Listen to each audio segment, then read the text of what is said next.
this last part of the session, what I want to talk about is kind of external comms and kind of what that might entail. And again, I'm going to try and talk about it so that you get tips for just general communicating, and also in period of change as well, and kind of, things to think about. So let's see how we go. So I wanted to talk a little bit about planning and actually the fact that we've mentioned about planning and preparation for any kind of, change management key, but also general communications key. And I think in a time of change, what the difference is that whereas beforehand you might have thought kind of on a longer term basis, particularly for communicating out from a sales and marketing perspective, you might have thought on a longer term. I think everybody now is still up on their toes, like sort of like this slide right at the beginning, and so having to think much more about the short term and the long term, and actually being agile. So when you're kind of planning your change communications and your general sort of sales and marketing communications, what we're recommending now is that you're still doing that planning and prep. It's still absolutely crucial to do the thinking time before you actually go straight off into actions, but also that you're thinking short and long term. You're almost thinking kind of for plan A and plan B in short, and plan A, plan B in long. So almost lots more planning, and that you remain agile, and that also you have a process in there to monitor it. So I mentioned about the internal comms and having kind of within that time frame, just within the internal space, having a kind of you announce kind of what's happening, but then actually you've got time there to bring on that sort of feedback. And I think when you're talking about external communications, you also need to monitor it. You need to monitor. So most people, sort of have Google Analytics on the website, and they can sort of see how sales and marketing or kind of how their content is going down anyway, or they might be using social media and they can sort of see comments and stuff. But when you've gone through a period of change, that monitoring is really, really key. And one of the reasons it's really key is because if it's change and it's got a negative connotation, and you don't respond in the right way to any of the feedback, that whole change situation, even if you've thought it out perfectly, can really spiral out of control quite quickly, particularly with social media. And in the external space. So, we saw some issues there about kind of, sort of some of the letters that had been shown last year and sent out internally, they'd gone, but actually then they appeared on the internet and on Twitter. And it's the same thing kind of with your external comms. You need to be able to make sure that you're monitoring the situation quite in quite a structured way. And you need to have almost thought about, okay, if that happens, how are we going to respond? What are we going to do? Because sometimes kind of getting into I'd say on the whole, in most times actually, getting into a slang match online with somebody is obviously something that we would, as comms professional, basically say don't do. Take it offline, deal with it in a different way. But even if you don't do that, being able to actually evaluate it and listen and see what people are saying and how it's gone down is a really, really crucial thing crucial part of actually seeing how that change and the communicating is working. And you can, again, flip it. So I would say that sometimes the best situation to do that, or the best way to do it, is to be extra brave and ask for feedback, proactively ask for feedback. Don't just sort of think, okay, we're going to make this change and that's it. But really listen to your customers, your stakeholders, and actually, sort of do the change and then ask them for their input for, sort of what the best way is for you to go about the next part of comms. So, for example, if you were going to make a change and you knew what your next step was going to be, but you weren't sure quite the best way to convey it, what channels, it might be, for instance, that you announce the change and say, we are going to be doing updates on our website and on Twitter.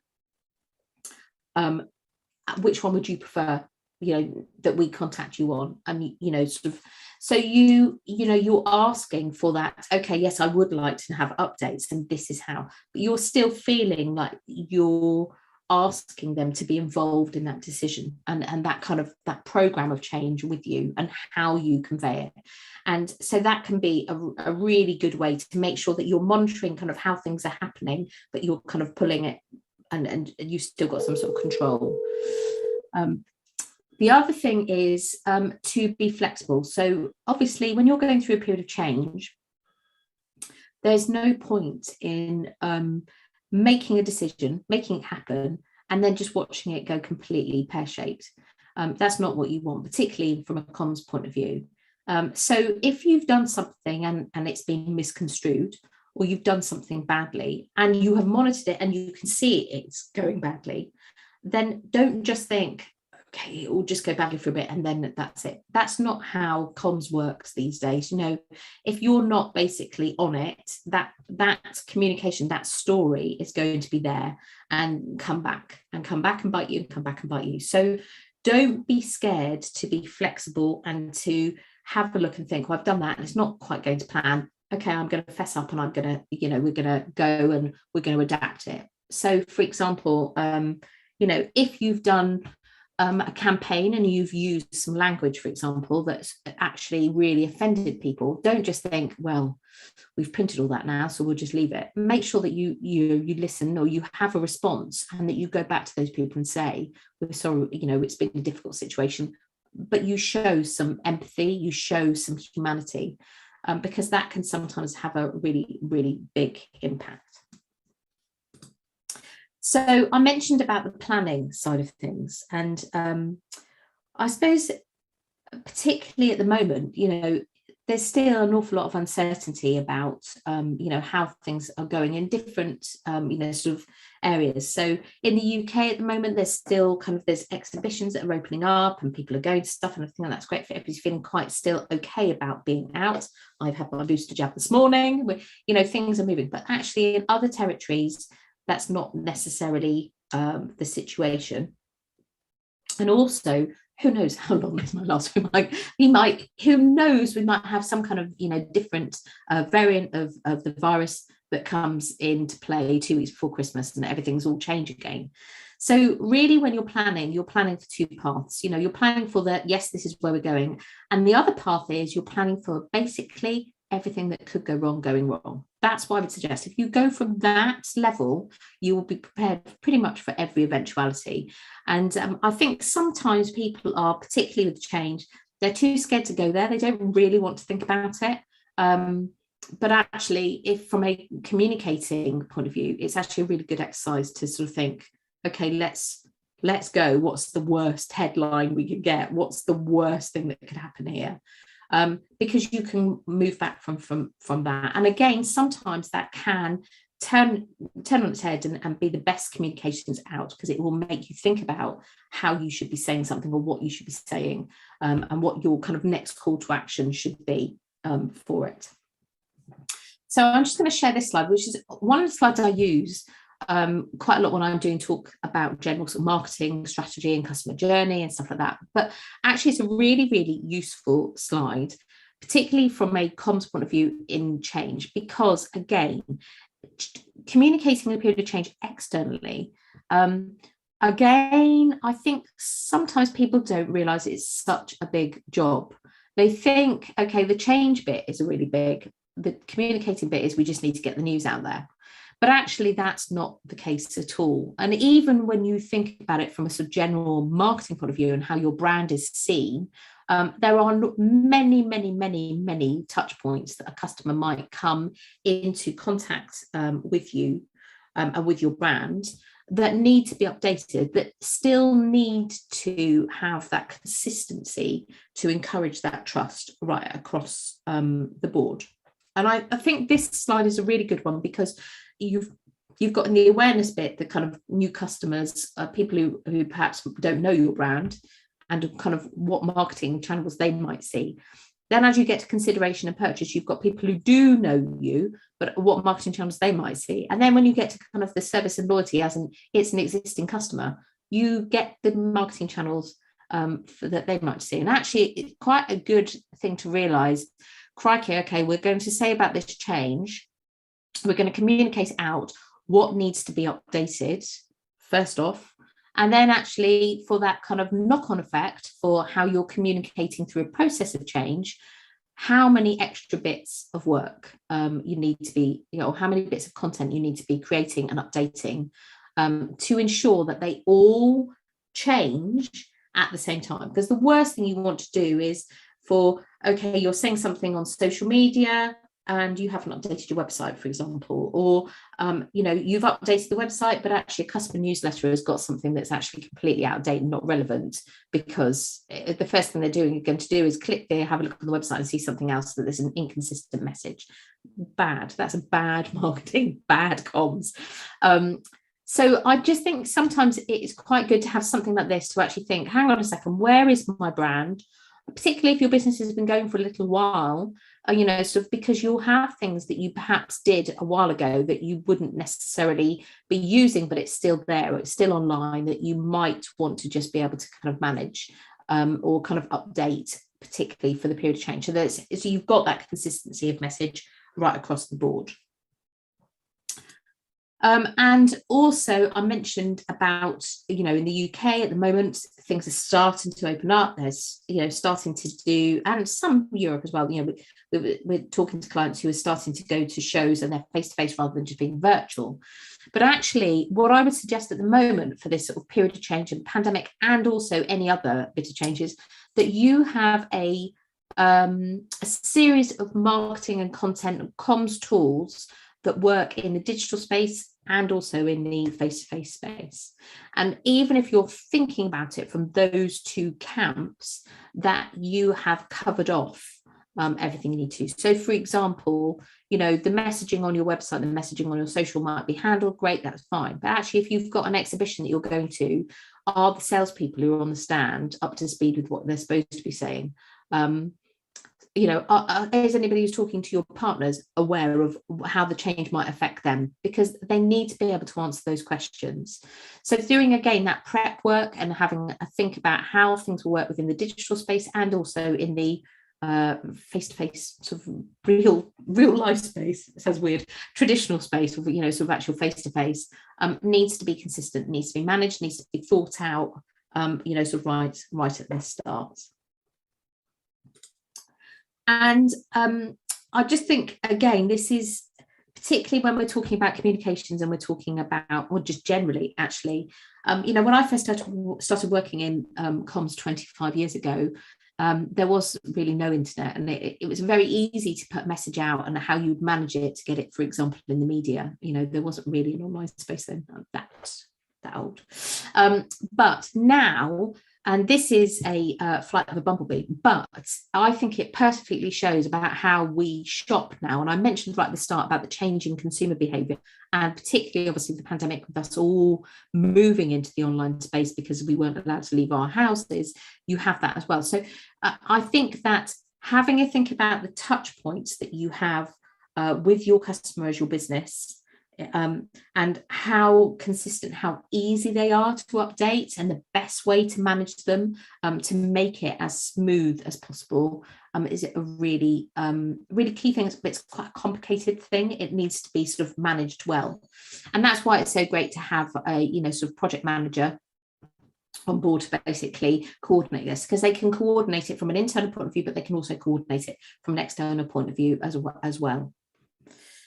So I would suggest that you don't just put your eggs all in one basket for your comms, particularly not in change, but just generally anyway, as we're going through this period of change as businesses in the sort of pandemic, is to have a think about making sure you've got a mix of digital and more traditional marketing methods that are working for you, just in case all of a sudden there's a lockdown, or just in case sort of they do say, well, yes, you can go out and everybody wants to go to this exhibition.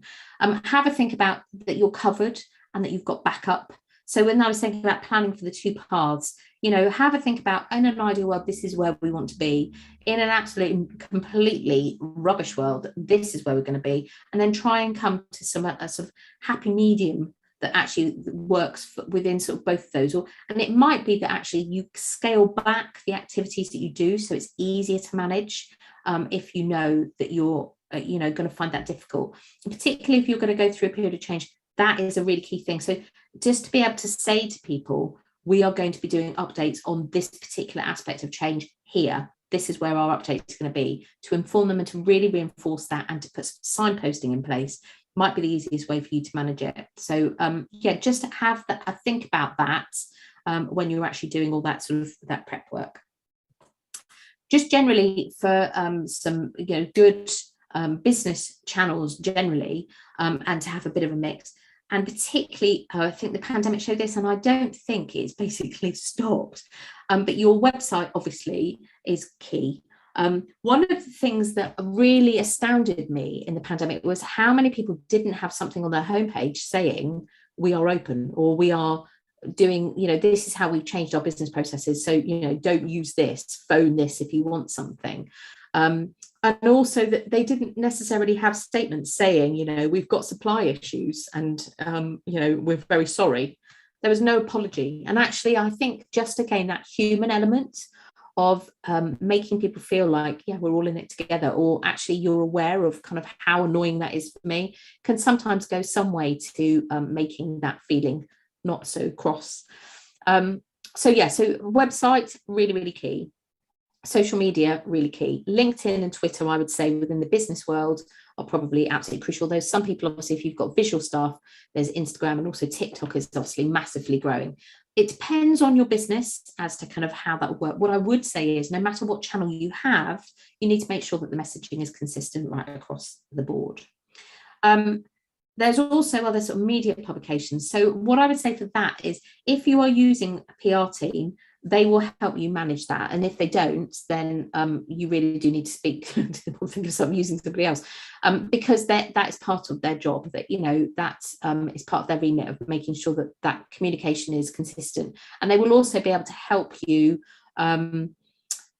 get that timing right for when you want to announce something and when it's going to actually appear. So, for example, if you, and I used to work with a company that had to make some redundancies. They had an absolutely key trade publication that was a weekly publication and that went to press on a Tuesday.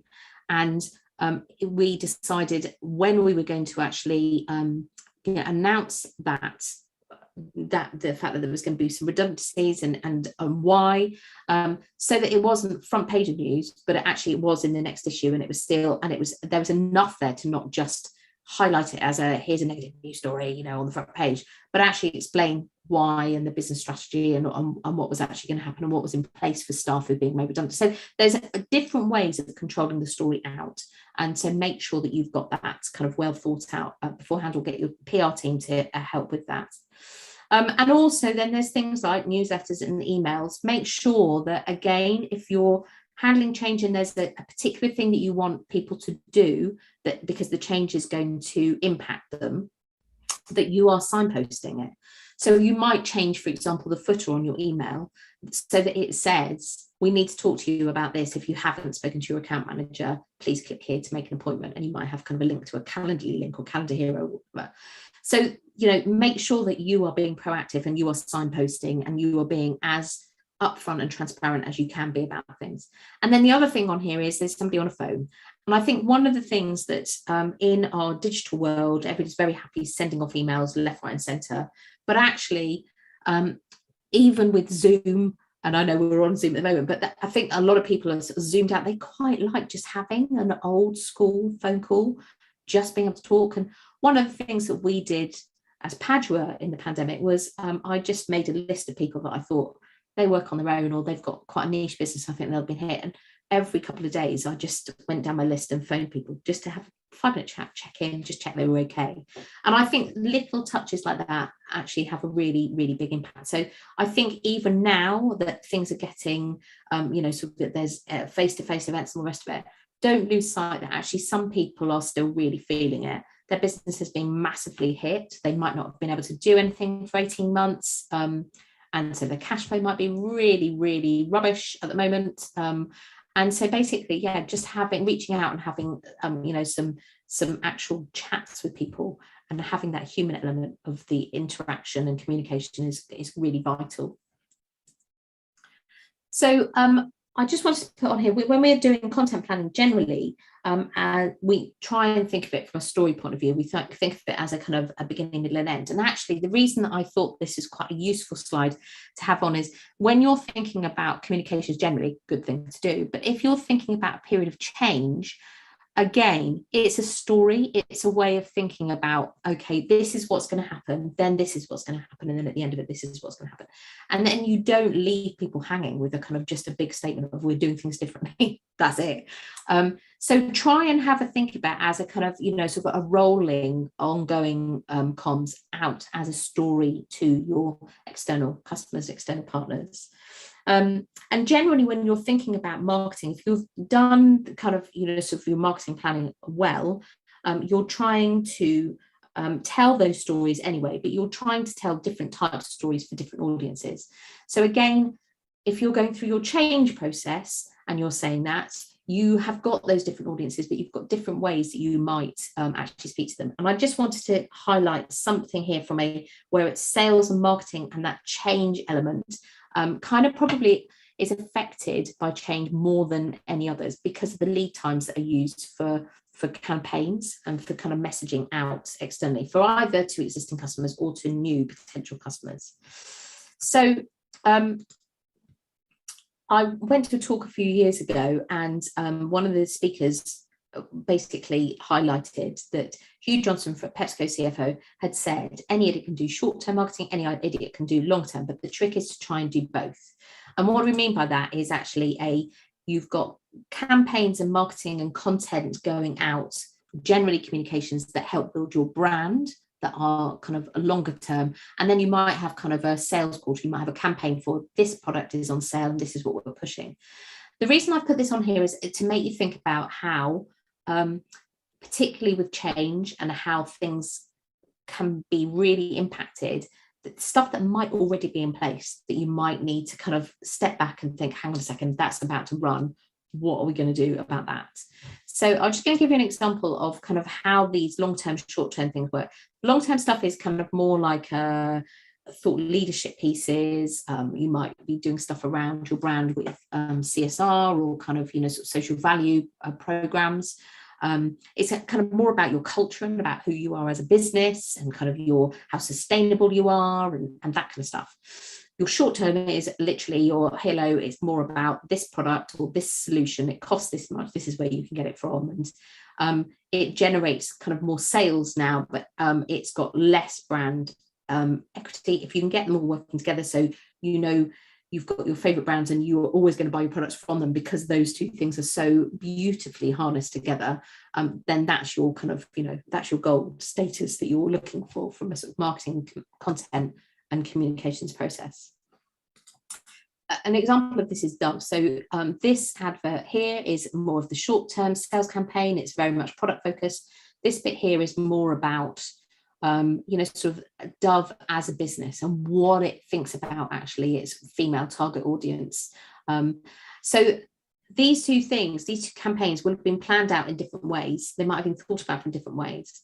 And all of a sudden, if you've got something that's going to affect, for example, the packaging for this product, it actually will affect this, but it also will affect this as well. And, so you need to kind of keep abreast of all of your kind of marketing and your communications and your, sort of generally that you have out there, advertising as well, that goes within that, and digital.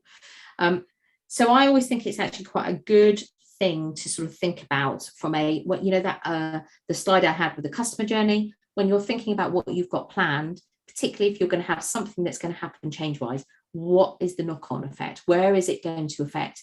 What have you already put in place that you might need to revisit, or you might need to pull, or you might need to update, or have some sort of response ready for actually when it runs, and you can say, this was planned before we made this announcement.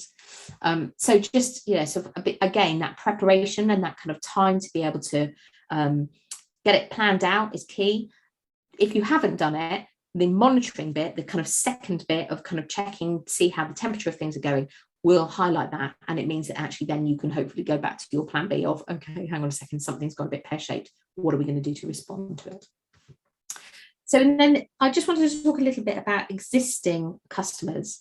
So obviously I'm sort of talking about the fact that actually you might be making a change and this might have an impact on the people around you. But also, I think it's worth flipping it and thinking. So let's think about you making a change first. I think one of the things for your existing customers is, how will that change affect them? How well do they understand your business? What is the relationship like with them? And do you understand what their challenges are and how will that change affect that? Because that's what needs to be managed for existing customers. The other thing is, as well, is if, for example, in the pandemic, your customers have gone through a massive amount of change, how can you help them? And being able to respond with, okay, well, I was going to run this sort of marketing or sales marketing campaign, but actually our customers just aren't there. What do we need to be able to do to adapt to that change? Again, is absolutely key. So I would say, that if there's a change going on, if you're instigating it, fair enough, you're doing this work. But actually, if we go through another period like we have done with the pandemic, make sure that you check in with your existing customers to find out how they're really being affected. It might be that you just need to talk to them about kind of, sort of contracts. And if you speak to them about how you're going to invoice, that they all of a sudden think, gosh, yeah, I really care about my business. And that can have a massive, sort of big tick for you and in kind of, sort of that customer relationship. The other things as well is that whole reputation side of thing that we talked about, and making sure that that was right, is about trust. So quite a lot of existing customers may feel like you've wooed them, and then they've become a customer. And the last thing you want to do is basically then just leave them, make a massive change, and then still feel completely out in the cold, because that's just not going to work. So make sure that that ongoing content and communications is happening, particularly in change with your existing customers, because obviously they are the ones that are paying the bill. They already know you. And so I think sometimes it might be an idea to almost even test the water with them. We're going to do this. How's that going to affect you? Okay, we're just working a way of how we're going to manage that. But your feedback's really important for us to do that. So that element of being proactive and being a bit brave about it can sometimes really, really play into how you do your planning, how you do your monitoring. And I've just put on here the last post about how often do they hear from you? Because actually in the pandemic, I think for some customers, they really loved the fact that actually there was an extra communication going on. And now that we're kind of, things going back to normal, don't lose that. If that's something that's really important to them, you need to come up with a process to make sure that they still feel like they've got that connection, and that they still can sort of see into what's going on in your life and where you're working and how things are going for you as well. So just try and manage that as best you can.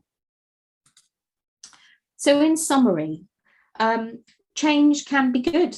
It's one of those things that a lot of people think has negative connotations, but actually I think there's an awful lot of positive things that can come out of it. I think if you can get into the mindset of, we're going to do this change, but we're going to flip it, we're not too sure how things are going to pan out, but let's think of the worst scenario and then turn stuff on its head. Sometimes that can be make the best communications for any time of change, because you really thought about it, you spent that time as part of that planning. So don't necessarily always think it's going to be a bad thing. And also, if try and convey that, have done the kind of work of what kind of effect it's going to have for staff, employees, customers. And if it's going to be bad, tell them it's going to be bad, but inform them well, and so that there are other options, that they don't feel like they're left in the lurch and that they have to react quickly, because everybody, I think, manages change well as long as they don't feel threatened by it and they feel like they've got some element of control. Communication is vitally important in times of change, both internally and externally. I'm saying that, but actually I would say they are inextricably linked, because of our new digital world where things get shared and actually you can't think, okay, I'm just going to do this and it's not going to ever get out. Those days are gone. So basically it's really, really key to have a think about that communication in change and how it affects both, There are certain elements that are different. There's tones that will be different and stuff like that. But actually, you need to make sure that there is, again, consistency right across the board with what you're saying. Change programs need to be thought out and planned.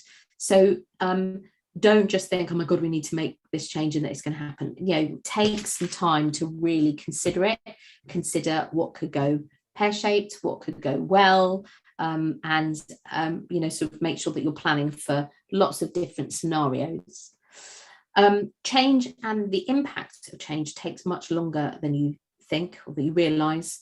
And also, even when you think you have, this change, this big change that's happened, we've communicated it, we've monitored it and all the rest of it, actually it's there forever, usually because there's stuff online. So, even months down the line, people who are looking to maybe come and join your company might find news stories and it might make them think, hang on a second, they didn't handle that very well. So, make sure that you realize that you're here for the long term, and what's the best way of sort of handling that.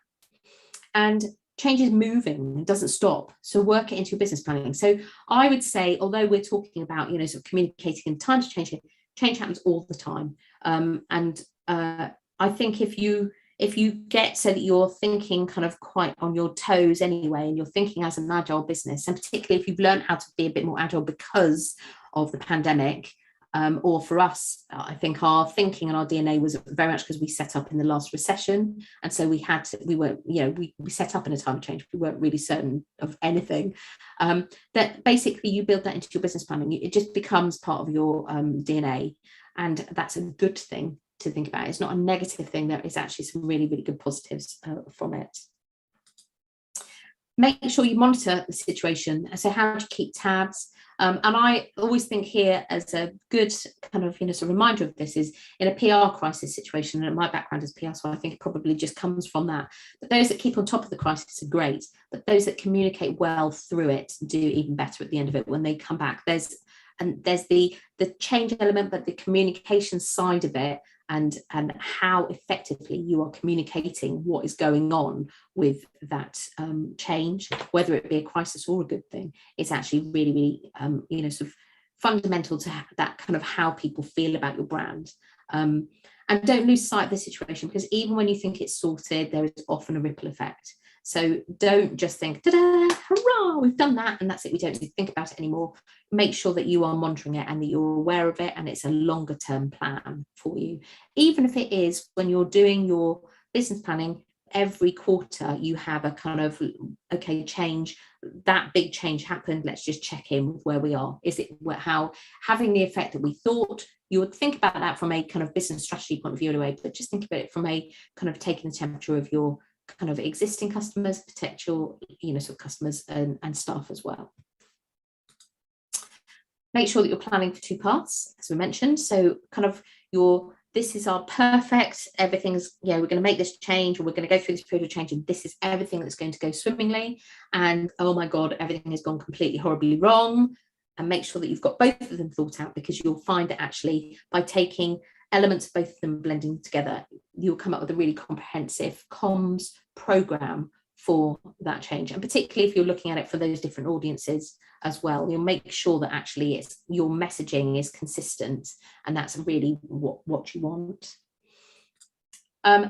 Think about where your customers and your staff will get their information. So make sure that you're looking at that sort of customer journey. It's a good way to do it, because actually your staff will kind of look there for information as well. But even think about what else do your staff get? Do they get emails from you? Do they have an intranet?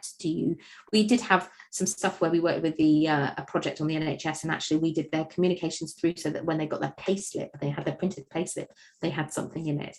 So think about where the channels that you can use to get the information across, and just to build and layer on that that communication that's come from the change, so that again it makes people feel safe and secure, and that you've thought about it, because that can really, really stop those fears and the kind of panicky and the anxiety stuff for a lot of kind of customers and staff anyway. Make sure you're authentic and consistent with your messaging and your tone of voice, and really have thought about the language that you're using and how you're going to say stuff and how you're not going to say stuff.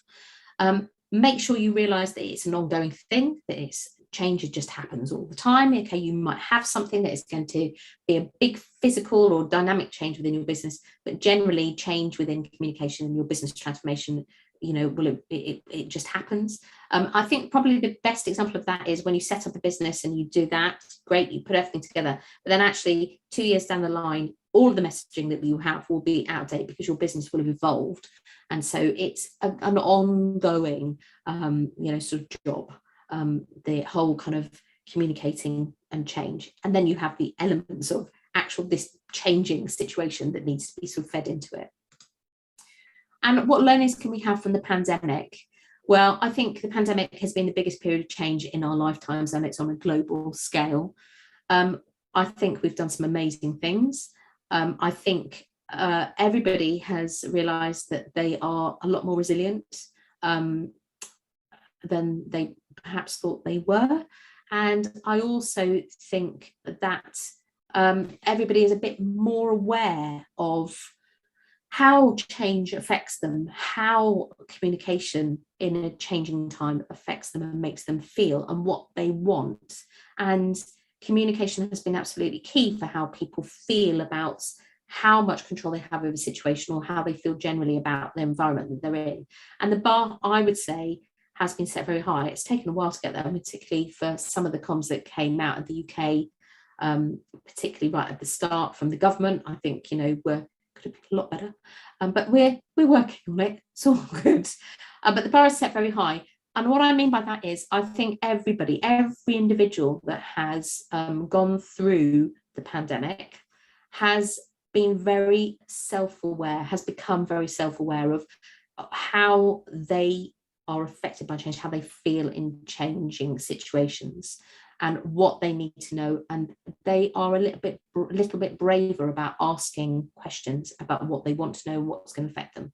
And I think for some businesses, they have used the pandemic and it's worked really well. What I would hope is that honesty, that integrity, that transparency, that caring, sensitive side of things stays. I think actually, particularly, we're obviously still in the pandemic, there's still an awful lot of change, but even when we get through it completely, eventually, I think if you can hold on to that, it would be a really good thing, because change and communications is all about really how people feel. And I just wanted to do a really great example of kind of the new world of comms in change. And this is something I saw on LinkedIn yesterday, and I've checked with Emily that I could use it in this presentation. It was something that a client shared, and I just thought it was a really good example now of kind of a corporate LinkedIn post with somebody looking for, director of operations. But I just wanted to point out that actually there's I'm looking for this role. Please share with the networks, but also a note for the self-doubters out there. If you've immediately gone to think my face won't fit, I'm not good enough, what chance have I got? But you are pushing at executive management team level and your CV actually proves the depth of your experience, please put in an application. I think having that honest integrity and that emotional awareness of actually how we have all feel within a work situation is one of the big things that will basically change the future way that we work, the way that we communicate. And I think that kind of mix of it being a very corporate world and a very personal kind of consumer world will actually just merge. There's an awful lot of that happened already. I don't think we'll necessarily lose it. So I think if you're communicating, try and get that humanity and that kind of essence, sort of into your communications, because life can be hard enough anyway. So I think in a world where it can be hard and where things are changing anyway, make sure you're being kind and you're being sensitive and aware of how people feel about it. And that's it from me. Happy to answer any questions, or please come and check out Padrill Communications if you've got a change program or you need some help with some content or some comms or just getting your story straight. We're more than happy to help.